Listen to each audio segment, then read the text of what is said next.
Preobilje medijskih podob je ustvarjalno izhodišče slikarja Boštjana Jurečiča. Njegova dela izražajo vsakdanjost, ki prav zaradi običajnosti postaja strašljiva, pravi Miha Colnar, kustos Jurečičeve razstave Umetnost in teorija v galeriji ZDSLU v Ljubljani. Policija, fotograf, rože za Ai Weiweja.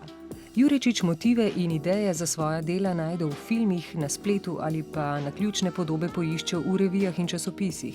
Nekaj me pritegne, pa ne vem čist zakaj. Najbrž bi kakšni psihoanalitiki rekli, da me kakšne teme privlačijo podzavestno, nezavedno, ne vem.